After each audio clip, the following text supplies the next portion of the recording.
Hello students, good morning to all of you. देखो बेटा, अभी तक हमने जो देखा वो फोटो इलेक्ट्रिक इफेक्ट देखा, और फोटो इलेक्ट्रिक इफेक्ट में जो फोटो करंट थी कैसे उसको एनालाइज करते हैं थ्री वेज में, जैसे कि effect of intensity, effect of voltage, effect of frequency. ये चीज़ें हमने देखी। और उसके बाद अगर फोटो इलेक्ट्रिक इफेक्ट को हम एक्सप्लेन करते हैं on the basis of wave theory, तो वेव थ्योरी फेल हो जाती है। यानी कि कहने का मतलब ये है कि कुछ ऐसे फैक्ट्स, कुछ ऐसे पॉइंट्स थे जो फोटो इलेक्ट्रिक इफेक्ट में ऑब्जर्व किए गए थे, मगर उन पॉइंट्स को एक्सप्लेन करने में वेव थ्योरी फेल हो गई। अब वो पॉइंट्स क्या क्या थे, मतलब वो प्रॉब्लम्स क्या क्या आई हमें एक्सप्लेन करने में, अगर हम वेव थ्योरी के हेल्प से एक्सप्लेन कर रहे थे फोटो इलेक्ट्रिक इफेक्ट को, वो प्रॉब्लम्स क्या क्या थी। वो थी हमारे पास इंटेंसिटी प्रॉब्लम, वो मैंने आपको बताया, फ्रीक्वेंसी प्रॉब्लम, ठीक है, और थर्ड था आपके पास टाइम डिले प्रॉब्लम। अब ये जो सारी प्रॉब्लम्स थी, इन प्रॉब्लम्स को अच्छे से एनालाइज किया किसने? आइंस्टाइन ने। और आइंस्टाइन ने अपनी एक एक्सप्लेनेशन दी, तो उसको हम बोलते हैं Einstein explanation of photo electric effect. कहने का मतलब ये है कि आइंस्टाइन ने बोला कि जो लाइट है, जो रेडिएशंस है, उसको पार्टिकल नेचर में कन्वर्ट करके एक्सप्लेन किया। आइंस्टाइन ने लाइट को पार्टिकल नेचर में कन्वर्ट करके एक्सप्लेन किया, और उसने बोला जो रेडिएशंस गिरता है फोटो सेंसिटिव प्लेट पे, that is of particle nature. उसका नेचर क्या है? Particle nature. और उस पार्टिकल का नाम है फोटॉन। उस पार्टिकल का नाम क्या है? फोटॉन। देखो, अभी तक जो हमने स्टार्टिंग में जो डायग्राम बनाई थी, जो एक्सपेरिमेंट देखा था, वो किसका एक्सपेरिमेंट था? वो था हर्ट्ज एक्सपेरिमेंट। किसका था? Hertz experiment. अब क्या है, जो आइंस्टाइन ने क्या किया, on the basis of Planck's quantum theory Einstein ने एक्सप्लेनेशन दी। मतलब आइंस्टाइन ने क्या किया, प्लैंक्स क्वांटम थ्योरी को यूज़ किया और एक्सप्लेनेशन दी फोटो इलेक्ट्रिक इफेक्ट में। आइंस्टाइन ने बोला कि there is a particle called photon, और उसका दूसरा नाम क्या है? क्वांटा। बोला उसने कि वहाँ there is a particle called photon और quanta, particle of zero rest mass. वो जो पार्टिकल है वो particle of zero rest mass but having energy and momentum. उसने बोला जो रेडिएशंस गिरती है फोटो सेंसिटिव प्लेट पे, वो पार्टिकल नेचर का है, यानी कि उसमें पार्टिकल नेचर भी होता है, और उस पार्टिकल को हम बोलते हैं क्वांटा। वो छोटे छोटे पार्टिकल से मिलके बना होता है, जिसको हम रेडिएशंस बोलते हैं, ठीक है। अब इस क्वांटा का दूसरा नाम क्या है? फोटॉन। और उस फोटॉन का रेस्ट मास कितना होता है? जीरो, लेकिन उसके पास एनर्जी और मोमेंटम दोनों होते हैं। अगर यानी कि अगर यहाँ पे मैं ये मानूं कि जो फोटॉन है, अगर उसके पास एनर्जी कितनी है? ई है। अगर उसके पास एनर्जी ई है तो उसके पास मोमेंटम कितना होगा? उसके पास मोमेंटम मैं लिख सकता हूँ ई अपान सी इक्वल टू पी, बोले तो मोमेंटम। तो उसके पास मोमेंटम कितना होगा? ई अपान सी के बराबर। कहने का मतलब है इसकी एनर्जी ई को लिखा जा सकता है, ये जो एनर्जी ई है इसको हम ऐसे लिख सकते हैं, E is equal to h c by lambda. E is equal to h c by lambda के बराबर हम इसको लिख सकते हैं। अब ये जो फोटॉन गिरता है प्लेट के ऊपर और जो इलेक्ट्रॉन एजेक्ट होता है, अब ये चीज़ क्या है, इस चीज़ को मैं एक्सप्लेन करूँगा अब यहाँ पे। तो आइंस्टीन ने अपनी एक्सप्लेनेशन में ये चीज़ एक्सेप्ट की कि लाइट में ड्यूल नेचर होता है। यानी कि अगर हम बात करें कि जो पैकेट ऑफ एनर्जी बोले तो जो फोटॉन है, यानी कि energy of photon depends upon frequency of radiations, यानी कि energy of this quanta, energy of photon या quanta depends upon radiation.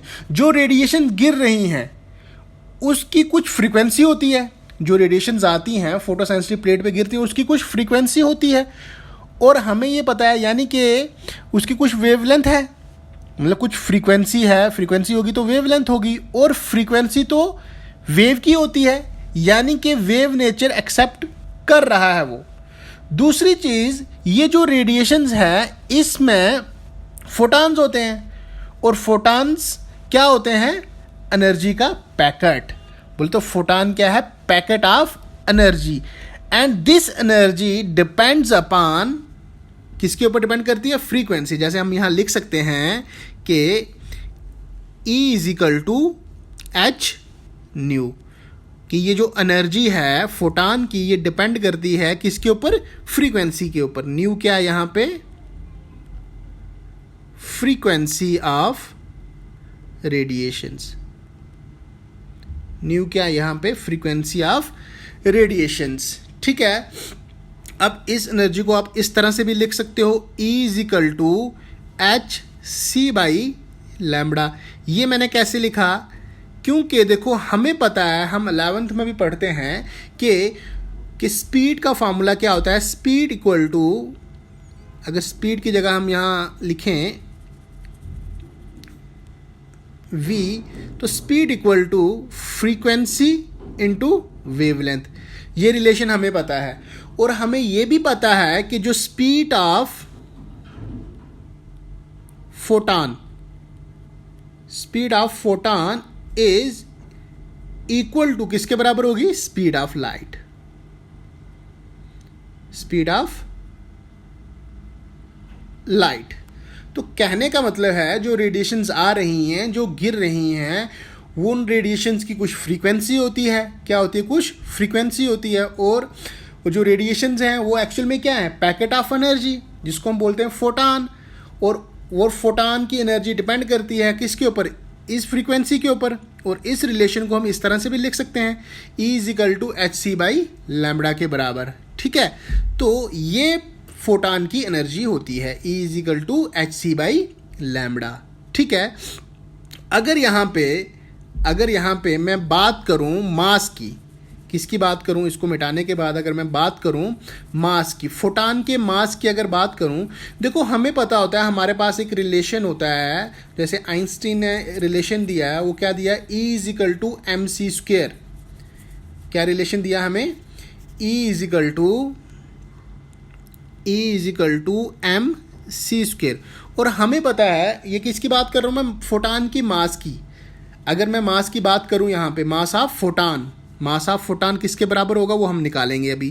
E equal to m c square, और हमें पता है E किसके बराबर है? फोटॉन की energy h c by lambda. तो यहाँ पे मैं लिख सकता हूँ h c by lambda equal to m c square. तो ये C और ये स्क्वेयर इसके साथ कट जाएगा, तो मास इक्वल टू आ जाएगा आपके पास H अपान लैम्बडा C।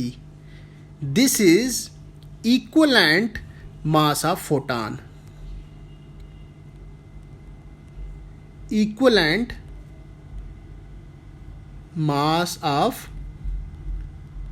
फोटॉन, मतलब फोटॉन का इक्वलेंट मास इतना होता है भाई, फोटॉन का इक्वलेंट मास इतना होता है।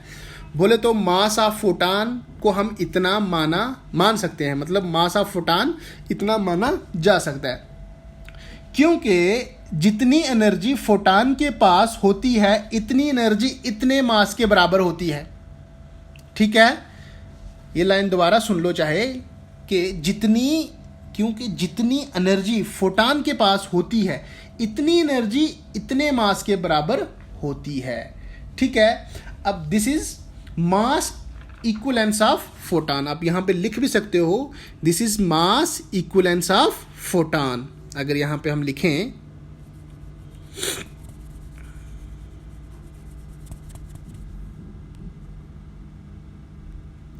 दिस इज मास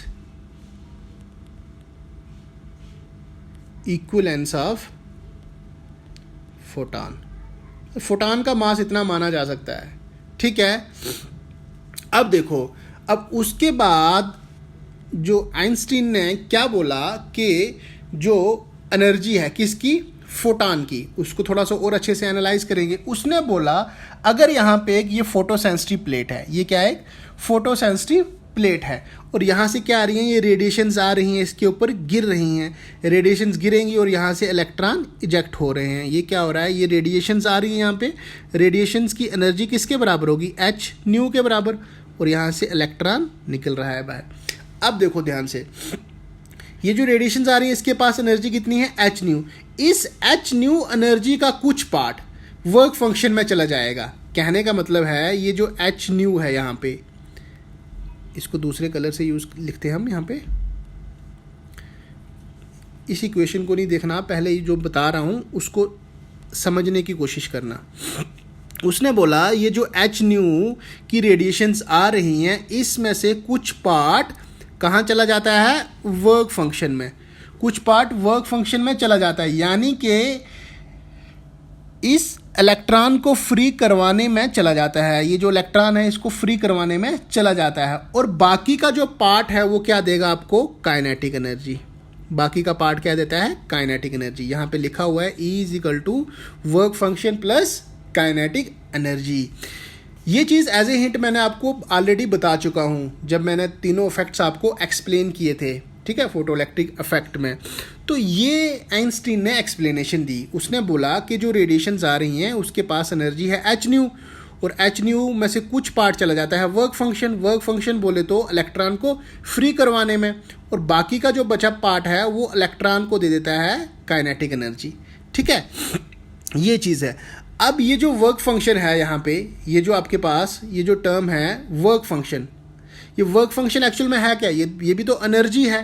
तो इसको हम यहाँ पे लिख सकते हैं, इसको रब करने के बाद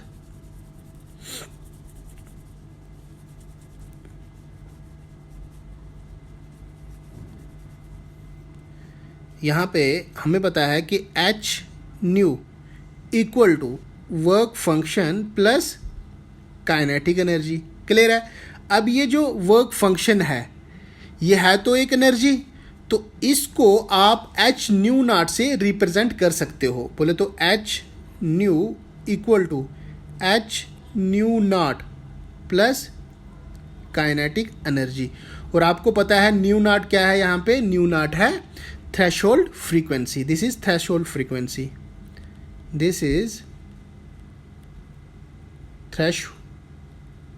threshold frequency, this is threshold frequency. Clear है। तो this is the explanation of Einstein. ये आइंस्टीन की एक्सप्लेनेशन थी, h nu equal to H nu naught plus kinetic energy.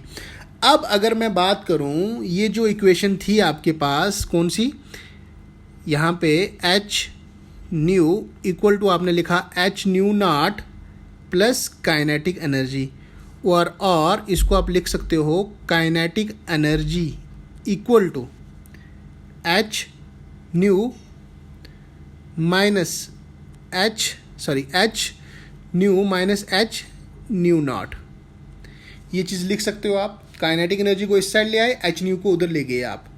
ठीक है, तो h nu minus H nu naught, ये चीज़ आप लिख सकते हो। अगर इस इक्वेशन के अकॉर्डिंग मैं एक ग्राफ ड्रा करूं यहाँ पे, तो देखो काइनेटिक एनर्जी मैंने लिया है वाई एक्सिस पे, काइनेटिक एनर्जी मैंने लिया है वाई एक्सिस और एक्स एक्सिस पे लिया मैंने फ्रीक्वेंसी। तो y equal to m c square, equation of straight line. तो ये इस तरह से ग्राफ आएगा हमारे पास। और ये पॉइंट आपको पता है ये क्या है, यहाँ पे ये है इसकी थ्रेशोल्ड फ्रीक्वेंसी, बोले तो न्यू नॉट। और ये जो है आपके पास ये है c के बराबर इंटरसेप्ट। देखो यहाँ पे भी नेगेटिव है, ठीक है, c को क्या रिप्रेजेंट कर रहा है यहाँ पे। क्लियर है। तो इस तरह से ये ग्राफ आएगा। क्लियर है। अगर हम ये इक्वेशन जो हमारे पास है, कौन सी इक्वेशन है हमारे पास, kinetic energy equal to H nu minus H nu nought. अगर इस इक्वेशन के अकॉर्डिंग अगर इसमें से अगर हम कॉमन निकाल दें H nu minus new not, देखो अब इसको कंपेयर करो इस इक्वेशन के साथ, ये वाली जो इक्वेशन है, ठीक है। तो इस इक्वेशन में हमारे पास कौन कौन सी टर्म है, तो इस तरह से हमारे पास एक ग्राफ बनता है। तो इसमें सी की वैल्यू ये होगी और ये आपको पता है ये क्या है, न्यू नॉट बोले तो थ्रेशोल्ड फ्रीक्वेंसी। अब ये जो वर्क फंक्शन है इसको थोड़ा सा और अच्छे से एनालाइज करते हैं। ये जो वर्क फंक्शन है देखो यहाँ पे लिखा हुआ है, work function is defined as the minimum energy required to make electron free from metal. मतलब इलेक्ट्रॉन को मेटल से फ्री करवाने में कितनी एनर्जी लगती है, दैट इज वर्क फंक्शन। और एटम को कहाँ से फ्री करवाना है, मेटल से। एटम से फ्री नहीं करवाना है, एटम से फ्री नहीं करवाना है उसको मेटल के सरफेस से फ्री करवाना है। देखो एटम से फ्री करवाने वाली एनर्जी इज आयोनाइजेशन एनर्जी। देखो नॉट यहाँ पे लिखा भी हुआ है, नॉट फ्री फ्रॉम एटम। जो एटम से फ्री करवाने वाली एनर्जी होती है वो क्या होती है, आयोनाइजेशन एनर्जी होती है हमारे पास आयोनाइजेशन एनर्जी। तो वर्क फंक्शन एक्चुअल में क्या है, वर्क फंक्शन एक बिल्कुल अलग टर्म है, ठीक है। वर्क फंक्शन बिल्कुल अलग चीज़ है। Work function is a term of physics, यहाँ लिखा है मैंने, work function is a term of physics. और वर्क फंक्शन डिपेंड करता है किसके ऊपर, मेटल के नेचर के ऊपर, तभी इसको मटेरियलिस्टिक प्रॉपर्टी भी है। ये वर्क फंक्शन क्या है, मटेरियलिस्टिक प्रॉपर्टी है, ठीक है। तो वर्क फंक्शन क्या होता है कि कितनी मिनिमम एनर्जी चाहिए एक इलेक्ट्रॉन को फ्री करवाना है उसके मेटल से, ठीक है। मेटल से फ्री करवाना है, एटम से फ्री नहीं करवाना है। जो एटम से फ्री करवाने वाली एनर्जी होती है that is ionisation energy. Ionisation energy is the energy to make an electron free from its atom. Work function depends on nature of metal, ठीक है। तो उसके बाद कुछ पॉइंट्स हैं, ये मैं एक एक करके बोलता जाऊंगा और आपको समझाता भी जाऊंगा, ठीक है। ध्यान से सुनना है आप लोगों ने। देखो यहाँ बोल रहा है कि caesium has lowest work function, ये आपको पता होना चाहिए, और वो किसके बराबर होता है, 1.9 electron volt among all existing stable element. तो सीजियम के पास सबसे कम वर्क फंक्शन है, ठीक है। उसके बाद नेक्स्ट पॉइंट क्या बोल रहा है ये बोल रहा है कि in photo electric effect light does not behave as a wave but as a, in photoelectric effect light does not behave as a wave but as a particle known as photon। कहने का मतलब है कि light को particle मानकर photo electric effect explain किया गया है। मतलब लाइट का पार्टिकल नेचर होने की वजह से ही फोटो इलेक्ट्रिक इफेक्ट होता है। लाइट का पार्टिकल नेचर होने की वजह से ही फोटो इलेक्ट्रिक इफेक्ट होता है, इस पॉइंट का ये मतलब है। दूसरा पॉइंट ये बोल रहा है कि photon is a packet of energy, already देख चुके हम, with zero charge, zero rest mass, which transfer energy and momentum, ठीक है, बिल्कुल सही बोल रहा है। नेक्स्ट पॉइंट में क्या बोल रहे हैं कि photo electric effect is a result of 1:1 in elastic, बोल रहा है 1:1 in elastic collision in which photon is completely absorbed. अब इसका मतलब क्या है, अगर ये हमारे पास यहाँ पे ये प्लेट है, फोटो सेंसिटिव प्लेट है कोई, तो इधर से अगर जैसे रेडिएशंस आती हैं तो रेडिएशन जैसे आएगी, बोले तो फोटॉन आया और यहाँ से इलेक्ट्रॉन इजेक्ट, फोटॉन आया और कंप्लीटली अब्जॉर्ब हो गया, बोले तो एक इलेक्ट्रॉन से एक ही फोटॉन टकराता है और ख़त्म हो जाता है, ठीक है। तभी यहाँ पे लिखा है 1:1 in elastic collision, 1:1 in elastic collision, ठीक है। इस पॉइंट का ये मतलब है। अब नेक्स्ट पॉइंट क्या बोल रहा है, नेक्स्ट पॉइंट ये बोल रहा है कि जो नंबर ऑफ इलेक्ट्रॉन्स एमिटेड पर second, number of electrons emitted per second is directly proportional to the number of photons incident per second। और हमें पता है कि जो number of electrons emitted per second is known as photo current, उसको क्या बोलते हैं हम, फोटो करंट। ये चीज़ हम ऑलरेडी देख चुके हैं इंटेंसिटी में, ठीक है। तो अब देखो ध्यान से, यहाँ से एक बात बताऊँ, अगर मैं यहाँ पे लिख सकता हूँ इस पॉइंट को, जैसे ये इस पॉइंट का ये मतलब ये है कि I is directly proportional to intensity, इसका मतलब ये चीज़ है। अब ये बात कर रहा है कि for a given intensity I, for a given intensity I, मैं यहाँ पे लिख सकता हूँ for a given intensity I is equal to N H nu, ये चीज़ मैं अभी आपको बताता हूँ। I is equal to N H nu के बराबर मैं इसको लिख सकता हूँ। कहने का मतलब है अगर गिवन इंटेंसिटी I है तो आप I को क्या लिख सकते हो, एन एच न्यू। और हमें पता है कि जो एच न्यू है, एच न्यू तो एक फोटान की एनर्जी है और एन फोटान्स आ रहे हैं तो उनकी इंटेंसिटी ये होगी। अगर एन फोटान्स आ रहे हैं तो उनकी इंटेंसिटी ये है। एक फोटान की इंटेंसिटी है एच न्यू, तो एन फोटान्स की इंटेंसिटी होगी इतनी। ठीक है, तो आप इसको लिख सकते हो I is equal to N H new.